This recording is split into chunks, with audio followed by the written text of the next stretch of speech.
Eh, ini pembahasan yang keempat ya, saya rasa di tempat ini.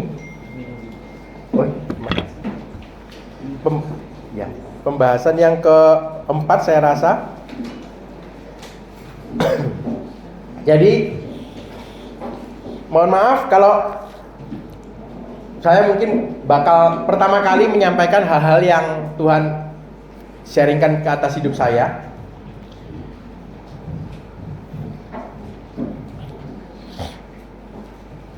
Jadi hari ini saya akan membawakan tema apakah itu dosa. Dan mungkin saya akan sedikit menjelaskan mengenai Adam pertama dan beberapa pengajaran-pengajaran yang menurut saya mengerti yang Tuhan berikan atas hidup saya. Apakah itu dosa? Banyak yang bilang dosa itu apa ya Pak? Dosa itu ya berbuat najis, ya kan? Dosa itu berpikiran yang kotor, ya kan? Nyolong, membunuh, itu kan dosa. Tetapi bukan itu yang dikatakan dosa oleh Tuhan. Setiap orang itu mempunyai perspektif tentang dosa itu masing-masing. Kita akan mulai melihat bahwa apa dampak daripada dosa atas kehidupan manusia. Karena itu jauh lebih penting untuk menjelaskan dosa itu apa. Contohnya kalau pilek, dokter taunya, lu kok pilek, kok meler. Tapi sebenarnya dokter itu harus tahu kenapa dia pilek, betul gak? Nah kalau cuma pilek toh ya kasih tisu selesai. Kamu pulang aja, bayar 300.000, uang saya dicuri sama dokter. Cuma dikasih tisu. Enggak, dokter harus tahu. Kamu kemarin berenang ya? Kamu kemarin tidurnya nggak pakai selimut, AC-nya kedinginan. Atau mungkin darah rumah kamu hujan ya? Atau kamu dekat sama orang yang kena flu ya? Akhirnya dia harus tahu kenapa sebabnya orang itu pilek. Jadi kalau kita mau mengerti apa itu dosa, kita harus mengerti apa yang menyebabkan dosa. Atau dosa bisa mengakibatkan apa atas hidup seseorang. Kita akan buka di dalam Kejadian pasal 3 ayat 17. Tolong dengan tim apa namanya itu ya, multimedia bisa membantu saya. Kejadian pasal 3 ayat 17. Coba kita saya bacakan ya.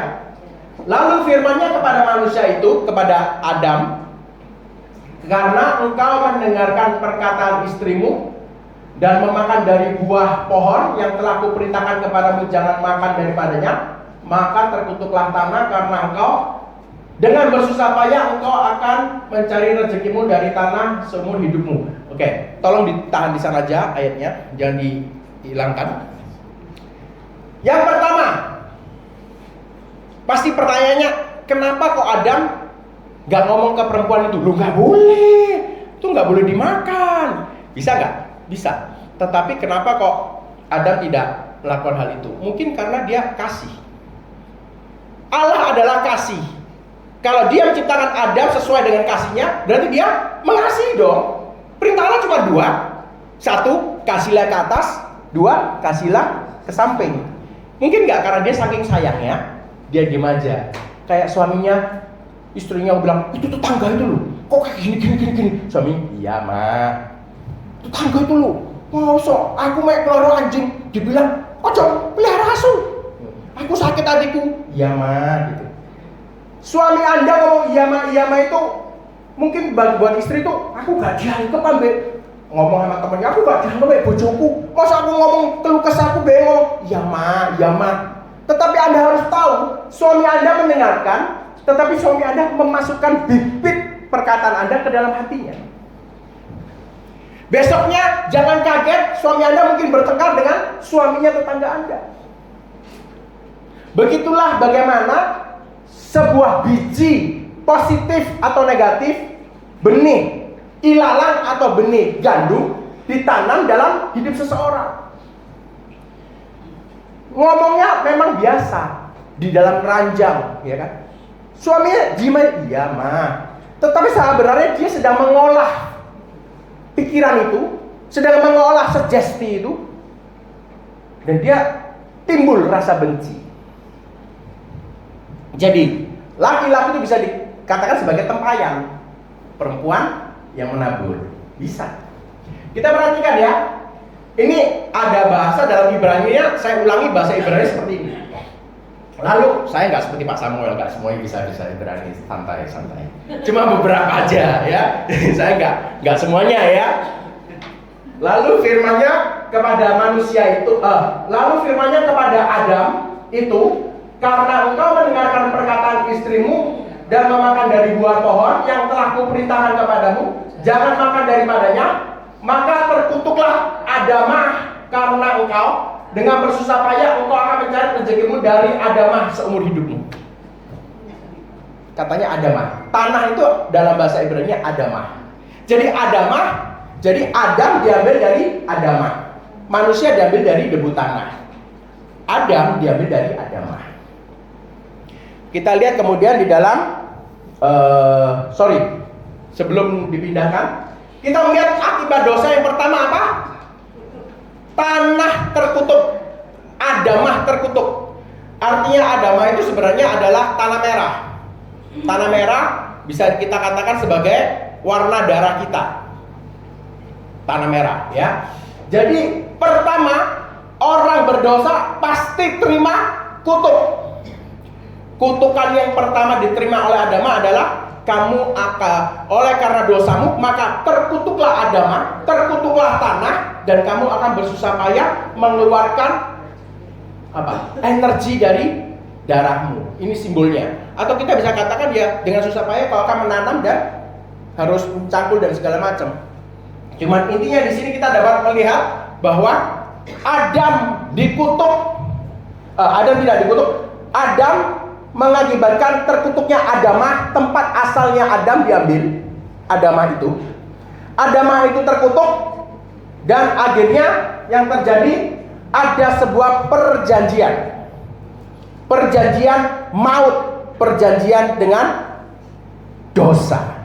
Makanya setelah manusia jatuh, Adam pertama jatuh dalam dosa, maka yang terjadi Adamah itu terkutuk. Dan setelah terkutuk, maka Adam terpaksa memakan hukum dosa dan maut. Kita akan melihat nanti bahwa kata Adamah atau tanah merah itu dipakai sebagai perjanjian untuk dosa. Saya sudah dapat izin dari Ibu Gembala kita yang terkasih untuk menyampaikan tentang ini ya, dosa keturunan. Tolong dicatat dulu ya. Yang pertama, kalau orang berdosa, nomor satu pasti dapat kutuk. Ya, yang kedua dia dapat maut atau realita baru. Kita lihat dalam Kejadian pasal 3 ayat 23. Nah, ini ya. Lalu Tuhan Allah mengusir dia, Adam dan istrinya atau Hawa, karena sudah dikasih nama Hawa ya. Mengusir dia dari Taman Eden supaya ia mengusahakan tanah dari mana ia diambil. Jadi ketika sudah keluar dari Eden, bukan lagi menguasai taman, tapi disuruh keluar dari tamannya Eden, bukan dari Eden, dari taman yang di dalam Eden. Jadi ketika dia keluar, dia berada di dalam Eden, sekarang dia harus mengusahakan tanah itu. Terjadi sebuah shifting realita di dalam pikiran hidupnya, sesuatu kematian. Jadi konklusi saya, seorang yang berbuat dosa, dia akan pertama menerima kutuk. Yang kedua, dia akan menerima realita baru atau suatu kondisi yang baru. Orang yang tidak pernah membunuh orang dengan orang yang pernah membunuh orang, dia pasti punya paradigma dan realita yang baru. Dalam hidupnya itu pasti banyak hawa negatif yang mendekat kepada dirinya. Karena setiap dosa itu pasti menjauhkan kita daripada Tuhan, menjauhkan kita daripada terang. Kalau kita semakin jauh dari terang, maka yang gelap akan datang. Oleh karena itu, saya katakan kembali kepada kita semua, kasihlah, cintailah Tuhanmu dengan sungguh-sungguh dan takutlah untuk berbuat dosa. Karena setiap engkau berdosa, pasti engkau menerima kutuk dan engkau akan mendapatkan realita yang baru. Kita lihat di dalam Kejadian pasal 4 ayat 7. Kejadian pasal 4 ayat 7. Di sini diceritakan di mana Kain membunuh Habel. Kenapa? Karena Kain iri. Persembahannya tidak diterima oleh Tuhan Allah. Saya bacakan, apakah mukamu tidak akan berseri? Kenapa kok kamu itu enggak happy ya? Kenapa kamu itu kok enggak bersuka cita? Jika engkau berbuat baik, kalau bahasa Inggrisnya, kalau engkau berbuat apa yang menurut aku Tuhan itu baik, tetapi jika engkau tidak berbuat baik, kalau engkau tidak sesuai dengan aturan yang telah kuperbuat, maka dosa sudah mengintip di depan pintu. Ia sangat menggoda engkau, tetapi engkau harus menguasai atasnya. Jadi di dalam hidup ini Tuhan itu sudah membuat sebuah hukum. Bila hukum itu dilanggar, orang itu berdosa. Betul? Jadi kalau misalnya kita ada lampu merah, kita jadi orang yang Indonesia yang baik, terobos aja Pak, wong Indo ae kok diterobos. Kita sudah berdosa kepada hukum Indonesia. Jadi artinya dosa itu tidak sesuai dengan aturan yang diberikan. Tidak sesuai dengan aturan yang diberikan. Penciptaan sebenarnya yang saya dibukakan, Tuhan itu dia itu tidak kelihatan. Tuhan tidak kelihatan. Dan karena kasihnya begitu besar, Tuhan itu ingin supaya manusia itu mempunyai sesuatu yang dapat dimiliki. Tolong dibantu cerna, dipahami pelan-pelan ya. Dia ingin manusia itu punya kuasa, sama kayak anak kita. Nggak mungkin anak kita kasih, ya bapak yang baik maksud saya. Saya soalnya pernah ditegur di sini. Enggak saya bercanda.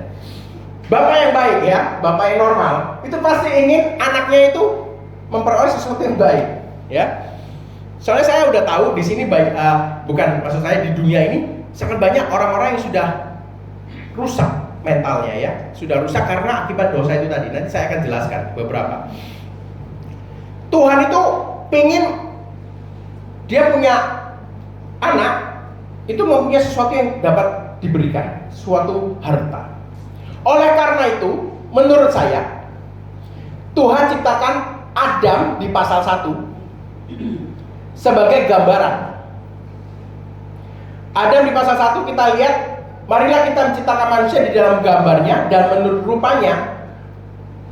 Jadi Allah, Bapa, Putra, Roh Kudus itu kita bayangkan berdiri di depan cermin. Dia berdiri di depan cermin.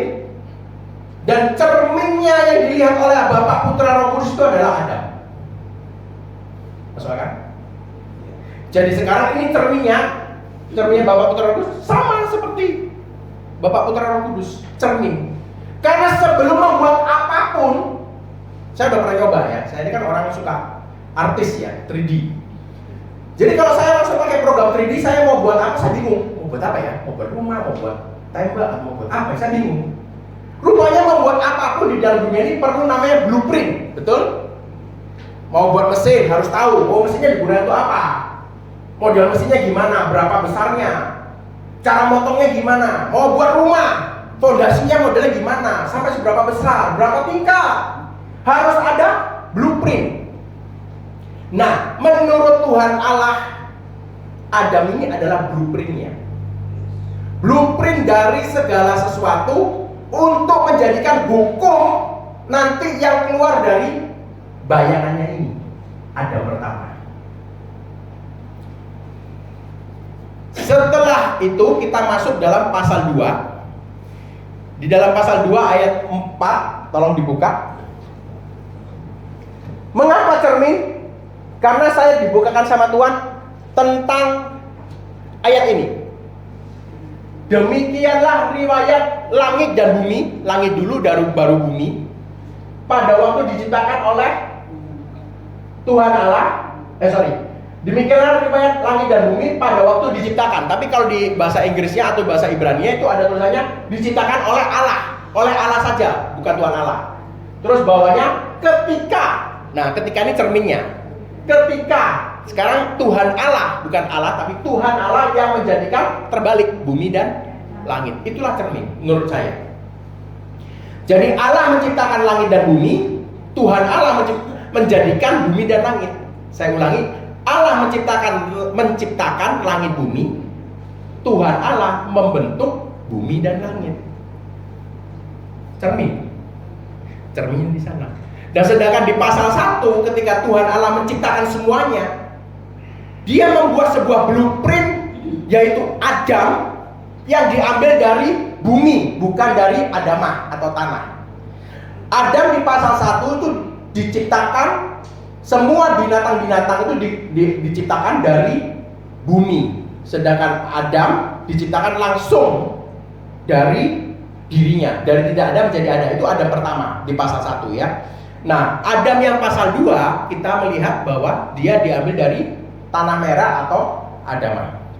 Tolong sabar sebentar. Nah, setelah Adam kedua ini memakan buah daripada baik dan yang jahat, setelah Adam memakan buah dari buah pengetahuan baik dan jahat yang diberikan oleh istrinya, maka pengetahuan baik dan jahat itu merusak segala-galanya, bahkan merusak blueprint itu tadi. Menurut saya begitu. Merusak blueprint itu tadi, yaitu Adam pasal 1 tadi. Ketika Adam yang di pasal 1 itu rusak, maut masuk karena dosa ke dalam Adam pasal 1 yang harusnya jadi blueprint. Bayangkan Anda bikin rumah, sudah tahu hitung-hitungannya ya Pak Suwandi, udah tahu nih, udah hitung semua. Harusnya rumah itu 3 tingkat, habisin 80 kilo. Realitanya cuma dipakai 30 kilo. Apa yang terjadi? Ambruk. Dibilang ini harus sekitar 60 kilo yang 3 dim, yang mungkin kayak 1,5 cm. Dikasih yang 1 cm. Blueprintnya rusak. Jadi jangan heran kalau setiap manusia yang keluar mengeluarkan blueprint, yaitu maut dan dosa itu tadi. Bayangkan si A, dia berdosa A. Dia kasihkan dosa A-nya ke B. B berbuat dosa AB. Akhirnya dia melahirkan C dengan dosa AB. C berbuat dosa ABC. D mempunyai dosa ABC. Dosa itu terus diturunkan. Sehingga realita manusia semakin terpuruk, semakin gelap, dan hidup manusia semakin terkutuk. Dia semakin menjadi lemah. Adam itu umurnya 900 lebih, 970. Manusia zaman sekarang 70-80. Terus kita lihat di mana Kain. Tolong dilanjut mungkin ayat yang ke-8 mungkin. Kejadian pasal 2 ayat 8.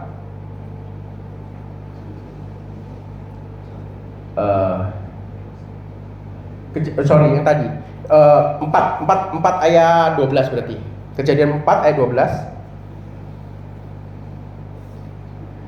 Oke. Lanjutnya 13. 14 coba tolong.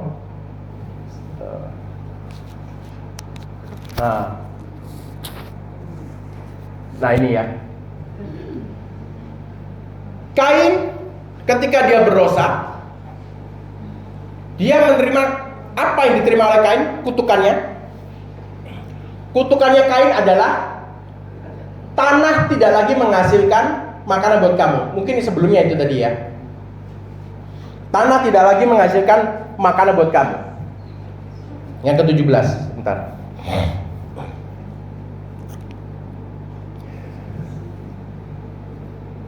Tadi yang ke berapa? 13 ya? Oh, 4 ayat 7, sorry. 4 ayat 8. 4 ayat 8 ya. Nah, ini ya. Memukul adiknya itu lalu membunuh dia. 9, ini Kain sedang membunuh ya. 9. Nah, ya kan? Tuhan mulai tanya, "Di mana adikmu?" 10. Nah, ini 10 kita teliti ya. Karena ini salah satu poin akibat dari dosa. 10 ini ya. Apakah yang kau perbuat darah adikmu itu berteriak kepadaku dari tanah? Ini bukan doktrin, ini bukan pengajaran ya. Mungkin menurut saya yang dilihat orang indigo itu adalah ekspresi dari darah. Mungkin. Karena darah itu adalah dalam darah itu ada kehidupan. Menurut saya, cuman jangan dibuat jadi pengajaran. Lanjut yang ke-11, kita lihat ya. Maka sekarang terkutuklah engkau, terbuang jauh dari tanah yang mengangkat mulutnya untuk menerima darah adikmu itu dari tanganmu. Lihat, akibat daripada dosa itu apa? Terkutuk. Lanjut 12. Ya. Apabila engkau mengusahakan tanah itu, maka tanah itu tidak akan memberikan hasil sepenuhnya lagi kepadamu. Engkau menjadi seorang pelarian dan mengembara di bumi. Itu kutukannya untuk Kain. Untuk Adam tadi, Adamah, tanah terkutuk. Untuk Kain ini kutukannya. Jadi setiap dosa yang kita buat pasti punya kutukan. Saya jamin. Kutukannya Kain adalah tanah itu tidak lagi menghasilkan. Bayangkan, Kain itu kerjanya apa? Menanam. Itu dicabut sama Tuhan. Jadi hasil makanan dia dan keluarganya itu dicabut sama Tuhan. Dia disuruh pergi. Lanjut yang 13 tadi, itu yang bagus. Katakan kepada Tuhan, hukumanku lebih besar dari apa yang dapat kutanggung. 14. Nah ini, engkau menghalau aku dari sekarang dari tanah ini, dan aku akan bersembunyi dari hadapanmu. Apa itu? Parah loh. Realita baru. Apa yang didapat Kain? Diusir dari hadirat Tuhan. Serem. Berdosa itu serem banget. Jadi dia sekarang apa? Semakin dalam maut. Ingat apa yang tadi saya katakan? Setiap dosa yang kita perbuat itu akan membuat kita semakin berdosa dan maut. Hukum dosa dan maut. Jadi semakin berdosa, semakin dapat kutukan, dan hidup dan maut semakin mendekat kepada kita. Sekarang dari tanah ini dan aku akan tersembunyi dari hadapanmu. Jadi sekarang Kain menjadi pengembara, keluar dari hadirat Tuhan. Nah itu sangat mengerikan. Sangat mengerikan sekali. Yang saya baru dapat juga itu adalah bahwa rupanya alam sadar kita itu ada di otak.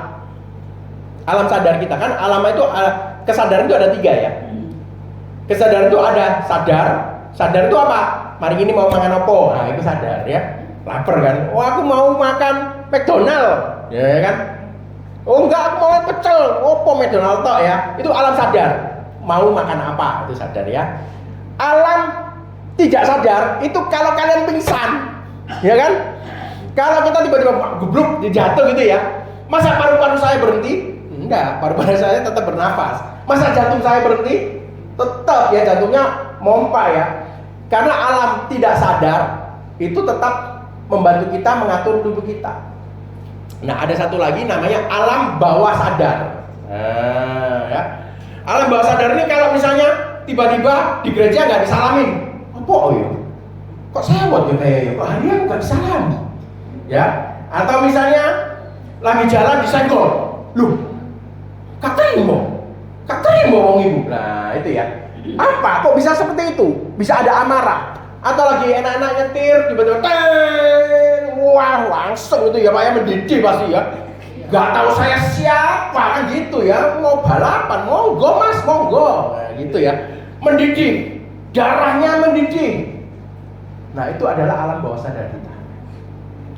Manusia ini harus memperbaiki alam bawah sadarnya.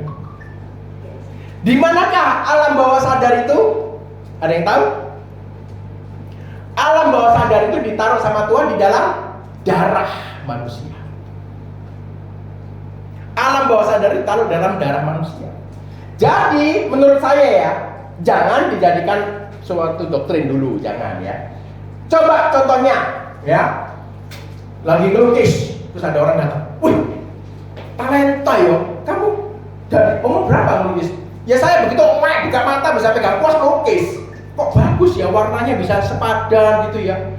Kok bisa, kamu punya talenta, papa kamu melukis ya? Enggak, cuma aku aja tiba-tiba bisa melukis gitu ya. Wah kamu bakat ya kan. Ada ibu-ibu masak begitu jadi, wah enak. Kok pintar masak? Buka restoran ya, ambil aku ya kan. Kenapa? Kok bisa tiba-tiba punya bakat? Kok itu bakat lo masak, langsung mantep ini. Micinnya kayak enggak seberapa. Wah pinter tenan sampean berarti. Pinter tenan. Gak pakai micin tapi mantep itu pinter tenan. Kok bisa? Nah ya kan. Banyak orang mengira itu adalah talenta dari bawaan lahir. Tapi menurut saya ada nenek moyang dari orang itu. Misalnya contohnya pelukis tadi. Nenek moyangnya itu sudah seorang pelukis yang hebat. Dan dia bayangkan seumur hidupnya ratusan jam itu dia nguas. Dan semua memori nguasnya, dia ngambil kuasnya gimana, dia ngambil campuran warna gimana, dia lihat barang dengan matanya, terus dia lihat, wah itu kuasnya harusnya begini. Itu direkam semua dalam alam bawah sadar orang ini, di dalam darahnya. Dan dia mati, darahnya dikasihkan ke anaknya. Dan anak itu mati dikasihkan ke anaknya lagi. Dan anak yang kedua ini mati dan dikasihkan ke anak yang ketiga yang tadi kita bilang pinter melukis. Rupanya keturunannya ini sudah mendapatkan rekaman ratusan jam dari beberapa nenek moyangnya yang memang pelukis. Begitu pula lidah orang ini semuanya hampir ya berbeda-beda, tapi ya nggak mungkin beda jauh kan ya. Kok bisa dia bisa pinter masak? Karena mungkin nenek moyangnya sudah pinter masak. Jadi kalau bayangkan kalau itu sebuah talenta dirubah menjadi dosa. Ada orang itu kayak punya tanda. Jadi saya kemarin itu nonton Netflix. Ini yang mau cerita. Ada seorang bapak begitu pulang ke rumahnya. Pertamanya ada teman istrinya. Teman istrinya itu bingung, kenapa sudah diantar jam 2 pagi, tapi sampai sekarang nggak telepon. Biasanya nggak telepon. Kemudian dia hubungi polisi, polisinya datang ke rumah orang ini. Datang ke rumah orang ini, kemudian suaminya dihubungi. Kemudian sama-sama polisi dan temannya istrinya itu dan suami ini masuk ke dalam rumah. Dia cari-cari. Iya, biasanya istri saya taruh handphone di sini, tapi handphonenya kok ada. Loh, dia kemana? Anak-anak saya juga nggak ada. Mereka bingung mencari kemana istri dan anak-anak. Mereka punya 2 anak, satunya umur 5 tahun, satunya umur 4 tahun. Setelah cari-mencari, akhirnya suaminya dijadikan suspek oleh polisi, Pak. Diinterogasi berjam-jam, dia nggak mau ngaku. Dia bilang katanya mungkin istri saya ini lagi marah sama saya karena memang kemarin sempat marah. Kalau saya bilang kayak istri saya ini kabur dengan anak saya, Pak. Jadi istri saya ini jahat, bawa 2 anak saya langsung kabur. Dia ngomong gitu sama polisinya. Tetapi setelah itu salah satu polisi bilang gini, dia sudah akan mengambil poligraf. Poligraf itu yang ditaruh di tangan, terus dikasih graf. Anda bohong, bisa ketahuan. Anda sudah mandi? Belum. Nah, betul Anda belum mandi kan gitu ya. Anda sudah punya istri? Sudah, betul. Anda sudah sikat gigi? Sudah. Wah, bohong, belum sikat gigi. Ketahuan semua. Setelah diambil poligraf, polisi menyatakan bahwa dia berbohong. Ketika sudah dikatakan berbohong, dia tetap tidak mau mengaku apa yang terjadi kepada istri dan anaknya. Setelah itu papanya dari suami ini dipanggil masuk. Terus akhirnya ngaku sama papanya. Iya betul. Sebenarnya saya ini kemarin itu bertengkar sama istri saya. Terus setelah itu saya nggak seneng. Kemudian mungkin istri saya ini marah, maka istri saya ini membunuh kedua anak saya. Terus setelah saya tahu bahwa istri saya membunuh kedua anak saya bunuh dia. Terus setelah itu polisi datang, polisi interogasi, masih nggak percaya. Untuk mempercepat cerita, kalian bisa nonton di Netflix sendiri, ya kan? Nanti saya kena copyright Netflix ya, boleh ya. Intinya setelah didorong, rupanya dia ini punya will wanita idaman lain. Terus malam itu dia sempat cekcok sama istrinya. Setelah itu mereka nggak ada anak umum, aman ya, berhubungan intim. Anehnya malamnya berhubungan intim, paginya cekcok lagi, istrinya ditekuk, ditutup sama bantal, mati. Setelah mati, anaknya masuk. Mami kenapa? Mami nggak apa-apa. Dibawa masuk mobil berdua dengan anaknya, pergi ke tempat kerjanya. Dia ini seorang kontraktor minyak, kalang minyak. Jadi di sana ada 2 kalang minyak besar. Setelah sampai di tempat kerja dia nggak ada orang, karena mungkin hari itu hari tidak kerja. Istrinya dikubur di tanah. Setelah itu anaknya nangis-nangis, pakai anduknya selimut, anaknya ditekak. Yang nomor 4 dicekal sampai mati. Yang nomor 5 bingung. What happened to Jamie? Kenapa kok kamu gituin Jamie, papa? Setelah selesai, anak yang udah mati itu dimasukin dalam tangki nomor 1. Dia balik lagi, dia tekak nomor 2, nomor 5. Ini kejadian asli. Semua yang ada di dalam Netflix, dokumentarnya ada dalam Facebook. Karena istrinya suka nge-vlog. Vlognya itu gimana? Dia happy sama anaknya digendong-gendong, anak dicium-cium, ulang tahun dirayakan. Pikirannya bagaimana seorang ayah? Kemarin istri saya juga baru ngomong, ada seorang ayah bunuh 4 anaknya, kalau nggak 3 anaknya, setelah membunuh istrinya. Saya berpikir, apa yang membuat orang bisa berbuat seperti ini?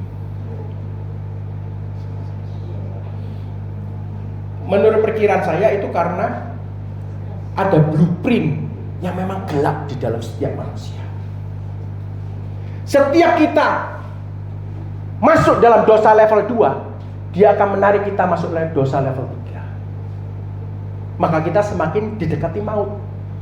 Dicobai dengan dosa level 4, kita nyemplung dosa level 4, maut level 4 datang dan melingkupi supaya kita masuk dosa level 5. Karena tidak ada satu orang pun yang melek-melek besok mau bunuh orang, tidak ada.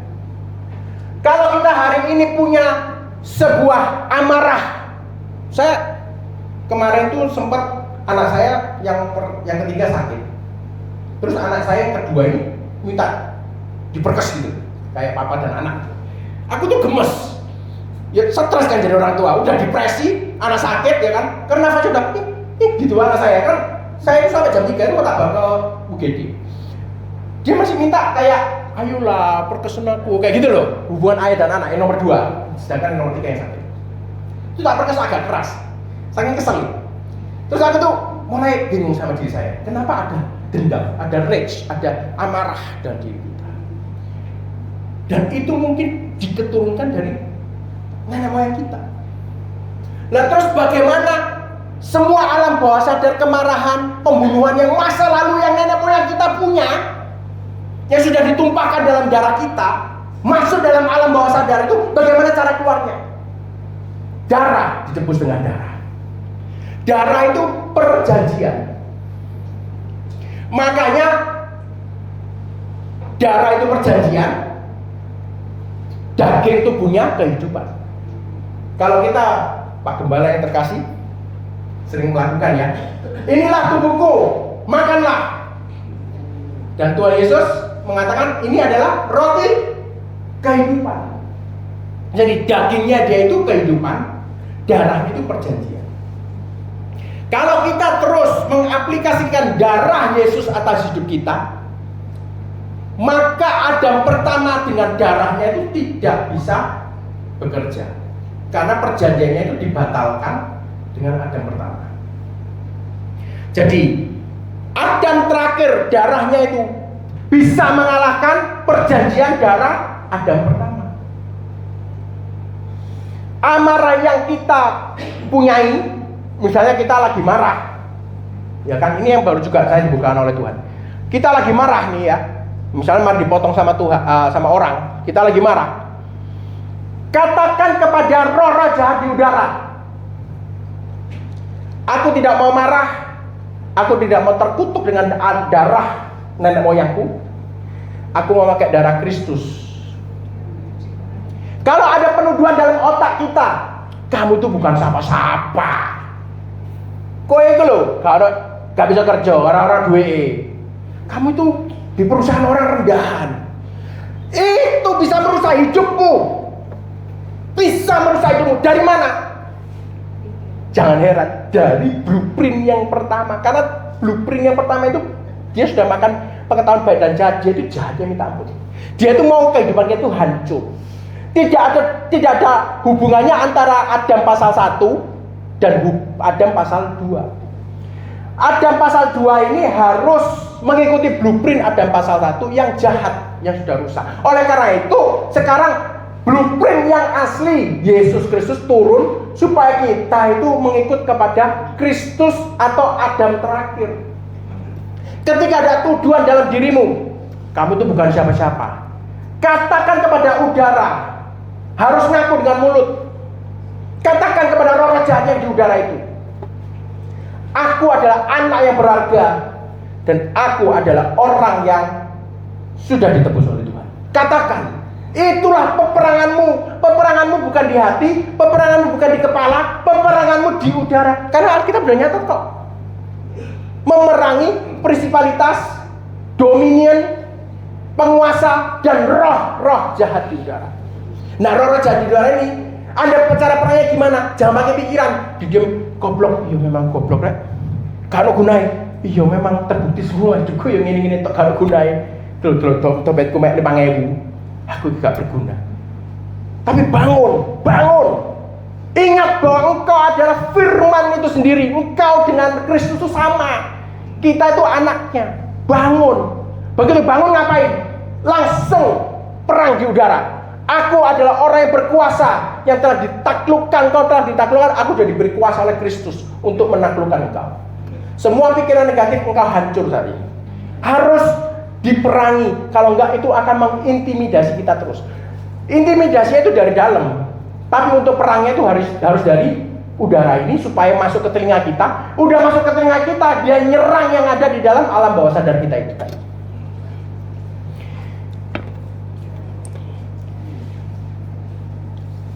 Kalau kita mengatakan kita ini jadi orang Kristen itu diselamatkan dari apa? Saya pernah tanya sama Pak Gembala kekasih kita ya, diselamatkan dari apa? Kalau menurut saya, kita diselamatkan dari diri kita sendiri. Dari diri kita sendiri. Yang rusak itu siapa? Kita. Kalau orang lain itu merusak hidup kita, ya mungkin karena ada sesuatu yang amarah atau kepahitan yang dia punyai merusak hidup kita. Tetapi untuk diselamatkan dari apa? Ya dari diri kita sendiri. Karena yang perang itu cuma kita sendiri. Setiap orang harus berperang dengan dirinya sendiri. Kenapa? Karena udah dikasih sama Tuhan mulut pedang. Ini pedang. Makanya ini nomor 4 ya. Makanya saya agak dalam ya. Kita udah dikasih pedang. Nah, pedang itu harus dikatakan. Dan perangnya itu di udara. Tolong ditayangkan yang saya tadi kasihkan mediasinya itu.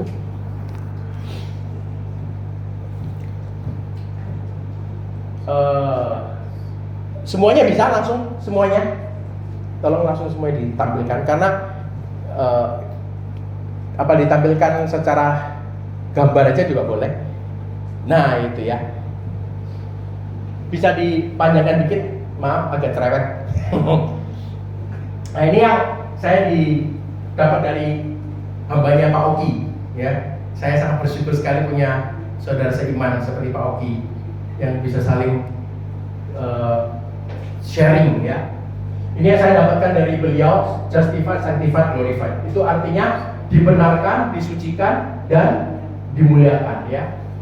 Mungkin boleh dihapus, nggak usah deh, gini aja. Jadi kita tahu terakhir ya di dalam yang terakhir saya datang ke sini itu ada 7 gereja. Yang pertama, barang siapa menang dia akan mendapat buah dari pohon kehidupan. Yang kedua, barang siapa menang akan dapat mahkota. Yang ketiga, barang siapa menang akan mendapat batu putih, itu imam. Nah, ya, imam. Keempat, barang siapa menang akan mendapatkan tongkat, itu raja. Nah, kita akan membahas yang 2, 3, 4. Ya. Saya berdoa semua udah dapat yang nomor 1 ya. Paling enggak makan buah kehidupan. Siapa itu buah kehidupan? Yesus Kristus, ya. Kebenaran, firman itu buah kehidupan. Nah, kalau Anda sudah masuk gereja nomor 2, Tiatira kalau misalnya ya. Efesus, Smyrna. Ini Anda akan diangkat menjadi anak. Itu levelnya anak, makanya dapat mahkota kehidupan. Mahkota, ngomong tentang anak, direstorasikan sebagai anak. Yang kedua, Anda akan jadi imam, levelnya ya. Itu level 3 imam. Dan yang ketiga, raja, ya. Kalau anak itu Anda mendapatkan status sebagai anak. Dilihat di sini aja ya. Anak itu mendapatkan status. Kalau imam itu imam itu Anda mendapatkan hubungan dengan Tuhan. Lebih dekat, maksudnya kayak Musa gitu ya, bisa ngobrol ya. Nah, kalau raja itu Anda mendapatkan denominasi, sebuah kekuasaan. Oke? Caranya bagaimana? Yang pertama Anda harus, untuk jadi anak itu Anda harus disucikan ya. Disucikan itu artinya apa? Kamu keluar dari dunia ini, kamu sekarang jangan makan lagi makanan babi. Makanannya babi, bukan makan babi ya. Kalau makan babi enak ya. Makanannya babi ya. Bukan kelubak ya, Pak. Makanannya babi. Kita udah dipisahkan ya, tidak seperti orang dunia makan makanannya babi. Tapi kita sudah diangkat, disucikan, dipisahkan dari dunia untuk mempunyai status disucikan menjadi anak. Ya. Yang menyucikan ini siapa? Bapak. Yang menyucikan itu Bapak. Bapak yang memilih kita, keluar dari dunia ayo papa. Jadi Bapak yang menyucikan kita untuk mempunyai status anak. Itu ada tangganya. Bapak yang menyucikan kita untuk mempunyai status anak. Ya kan? Kemudian putra ya kan? Yang membenarkan kita untuk mempunyai hubungan sebagai imam. Itu lihat tuh. Putra ya yang membenarkan kita ya untuk mempunyai hubungan relation untuk menjadi imam. Jadi nanti kalau di level 3 Anda itu sudah bisa mendoakan orang. Anda udah menjadi pandata sakti. Hubungan antara Tuhan dan orang dunia itu lewat Anda. Jadi statusnya bukan hanya anak, tapi anak dan imam. Udah sakti, udah jadi pandata. Nah, setelah Anda menjadi imam, level 4-nya itu Anda menjadi raja. Yang bisa menjadikan rajanya saya tekankan, yang bisa menjadikan raja itu adalah Roh Kudus dengan cara dimuliakan. Roh Kudus akan mempermuliakan, tolong bilang tadi. Hilang. Roh Kudus akan mempermuliakan untuk mempunyai kuasa menjadi raja. Roh Kudus akan mempermuliakan ya kan? Terus untuk mempunyai kuasa menjadi seorang raja. Nah, di saat yang Roh Kudus ini, cara mempermuliakannya gimana? Cara mempermuliakan kita harus makan dagingnya Yesus. Satu-satunya cara untuk menjadi dipermuliakan Roh Kudus itu harus makan dagingnya Yesus. Makanya barang siapa yang hidup dalam hukum roh dan kehidupan, nah kehidupannya ini adalah dagingnya Yesus. Jadi musuhnya dosa adalah roh. Musuhnya roh adalah dosa. Lihat ya, hukum dosa dan maut, hukum roh dan kehidupan. Jadi musuhnya dosa itu adalah roh. Kalau kita mau stop berbuat dosa supaya kita tidak mendapatkan kutukan baru dan mendapat realita baru, kita harus di dalam roh. Mau dibaptis oleh roh. Jadi kita berhenti melihat ke dalam diri kita Adam yang pertama tadi, dan kita mulai melihat kepada Roh Kudus, yaitu Kristus. Ya kan? Supaya kita diajarkan makan firman, yaitu mana. Nanti kapan kalau saya kesini lagi saya bukakan ada pengharapan, tabur perjanjian sama apa itu? Nanti saya bukakan ya lain kali. Cuman kembali lagi, kita makan mana, yaitu dagingnya Yesus untuk mempunyai kehidupan. Amin. Oke, yang terakhir ya. Roma pasal 5 ayat 12, itu yang terakhir. Roma pasal 5 ayat 12. Jadi setelah sudah ya, Roma pasal 5 ayat 12. Oke. Jadi setelah saya teliti, saya ini orangnya kalau sama Tuhan agak ngeyel. Ya, agak ngeyel. Saya itu terus bertanya sama Tuhan tentang Kejadian pasal 6. Kejadian pasal 6. Di dalam Kejadian pasal 6 ayat 1 itu dikatakan, ya kan? Anak-anak Allah, ya kan? Melihat perempuan-perempuan manusia itu cantik, terus mereka itu turun. Nah, setelah mereka turun, mereka mengambil perempuan yang disukainya dan kemudian punya anak.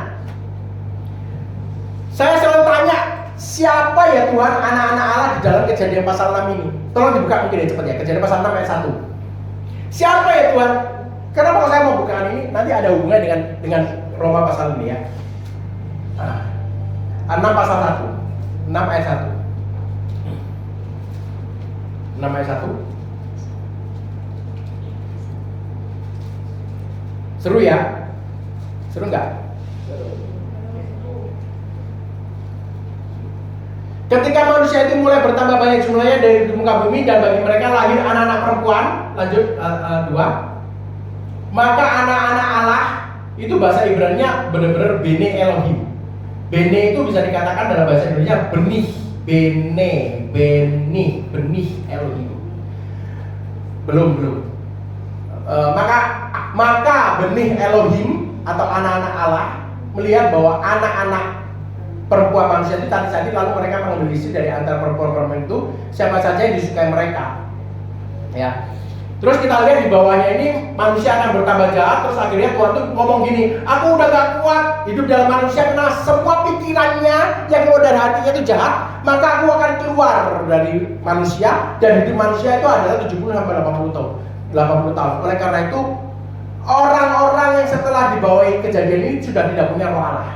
Makanya roh Allah harus tinggal di bait suci, di kemah Musa, harus di pondok Daud. Roh Allah harus ada di tabur perjanjian karena dia sudah keluar. Loh, kok bisa keluar? Karena manusia tambah jahat. Loh, betul nggak? Misalnya ada orang yang di pasal ini ya, ngomonglah generasi F misalnya, ngomong generasi F. Di generasi F itu Tuhan Allah bilang gini, aku udah nggak kuat ngeliat tinggal di dalam manusia karena semua generasi F ini perbuatannya jahat. Ya kan? Kemudian Tuhan Allah keluar dari generasi F. Setelah F, G. Generasi G, kenapa Tuhan nggak balik? Pernah tanya kan? Kenapa Tuhan Allah meninggalkan semua orang yang di generasi F, tapi setelah generasi F, anak-anaknya generasi G, kenapa Tuhan Allah nggak balik? Kan mereka nggak berbuat kejahatan yang sama dengan generasi F. Belum tentu mereka itu sodomite. Kenapa? Karena darah itu sudah mengalir. Jadi generasi G, H, I, J, K, terserah kamu ngemplok semua kutukan yang ada di A, B, C, D, E, F. Makanya Tuhan udah nggak bisa hadir di dalam manusia lagi. Nah, makanya terus saya tanya, sopo iki benih-benih Elohim? Nah, itu terus saya ngengkel sama Tuhan. Pokoknya saya harus tahu. Dan akhirnya Tuhan kasih tahu bahwa anak-anak Allah ini adalah anak-anaknya Set. Jadi jangan percaya ada Alkitab baru yang mengatakan dalam kitab Inok itu adalah malaikat-malaikat yang melihat ke bawah. Akhirnya mereka itu nafsu sama perempuan yang dari daging, sedangkan mereka itu makhluk roh, ya nggak tahu gimana caranya roh bisa nafsu sama daging.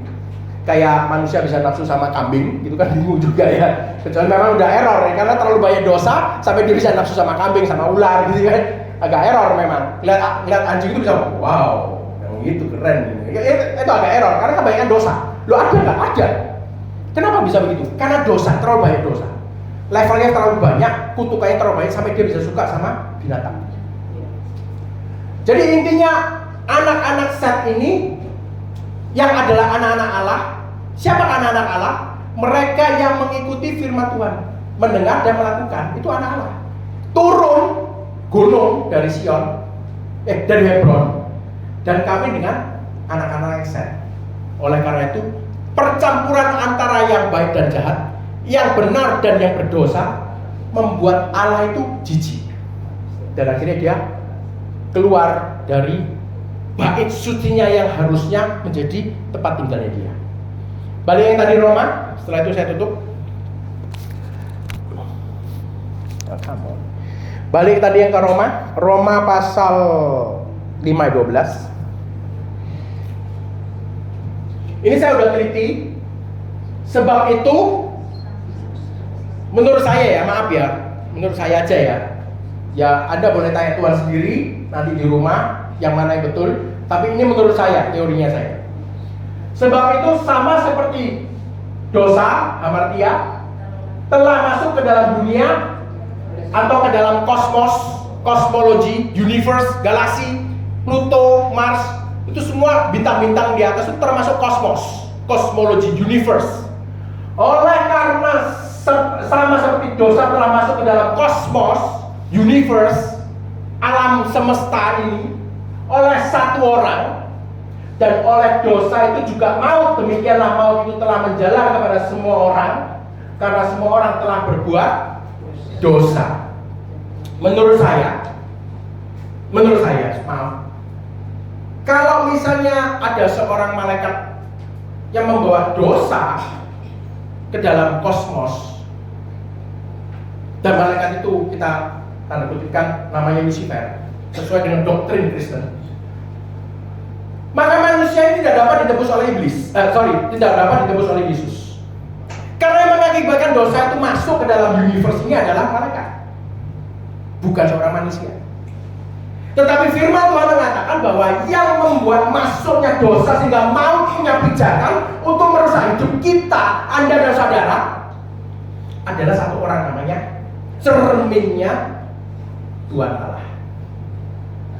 Cerminnya dia, oleh karena dia dan Adam pasal 2 itu, maka rusaklah Adam pasal 1. Dan oleh karena itu dosa itu juga maut, demikianlah maut telah masuk menjalar kepada semua orang karena semua orang telah berbuat dosa. Dan sejak itu kutukan dan realita semakin merosot.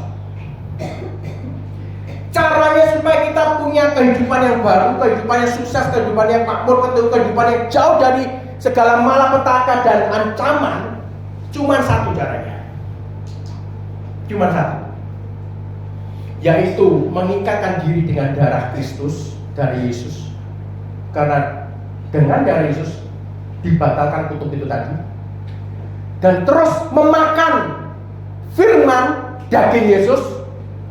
Ketika kau makan daging Yesus, ada kehidupan yang masuk, otomatis ada terang yang masuk, gelap itu harus keluar, dan Anda akan mempunyai realita yang baru.